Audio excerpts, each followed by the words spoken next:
think mean to the program at that time?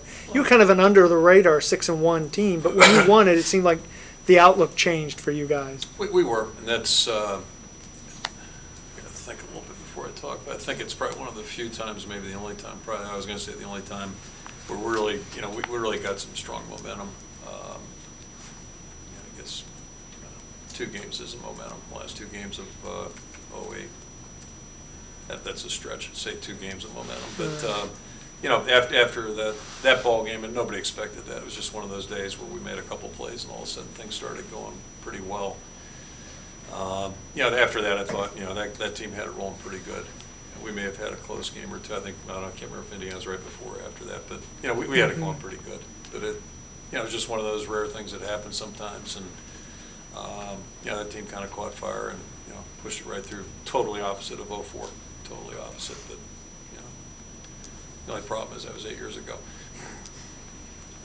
Right, 8 years ago, I think it was. So we'll get Clark and Sanders come back this week. Thanks. Some of those guys.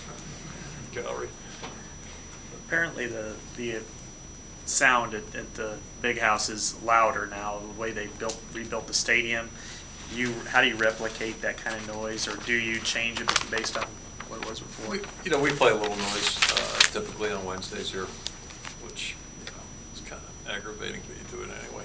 And but again, I just go back to a year ago. It was pretty loud. All those places we went last year, and say you get 80,000, 100,000. It's really not a lot different. And, it'll be loud in there. So we're just going to have to really do a good job. What did you, when you saw the Michigan State-Michigan game, and I'm assuming you did, what did you take away from that, just as a whole, from both teams? Yeah, I thought it was an extremely competitive game and hard-fought game. Both teams really, I thought, played extremely hard. You'd expect that. It's a Big Ten game, first of all. It's interstate rival. So, a lot going on from that standpoint. And it really was like last year's game when the 2 played.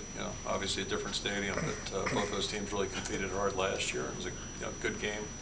I think that was overtime, I believe. And it wasn't like anybody ran away with it. I thought that both teams really competed hard, and either team could have won. So, it's weird watching it on TV. It's weird to watch a game on TV, and but I did see most of it. You just kind of get a feel for what's going on out there. Did it alter your feelings at all about either team? No, I thought Saturday morning, I thought they were both really good football teams, and went to bed thinking the same thing.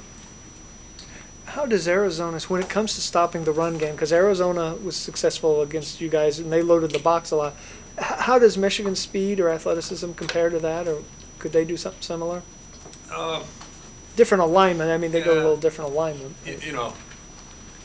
I guess my vantage point's a little different.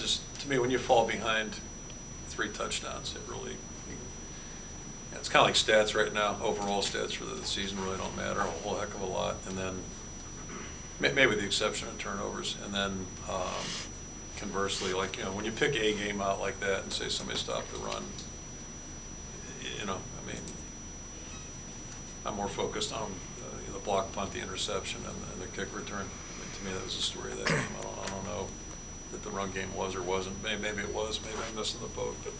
But that's what I'm looking at, is just those 3 plays.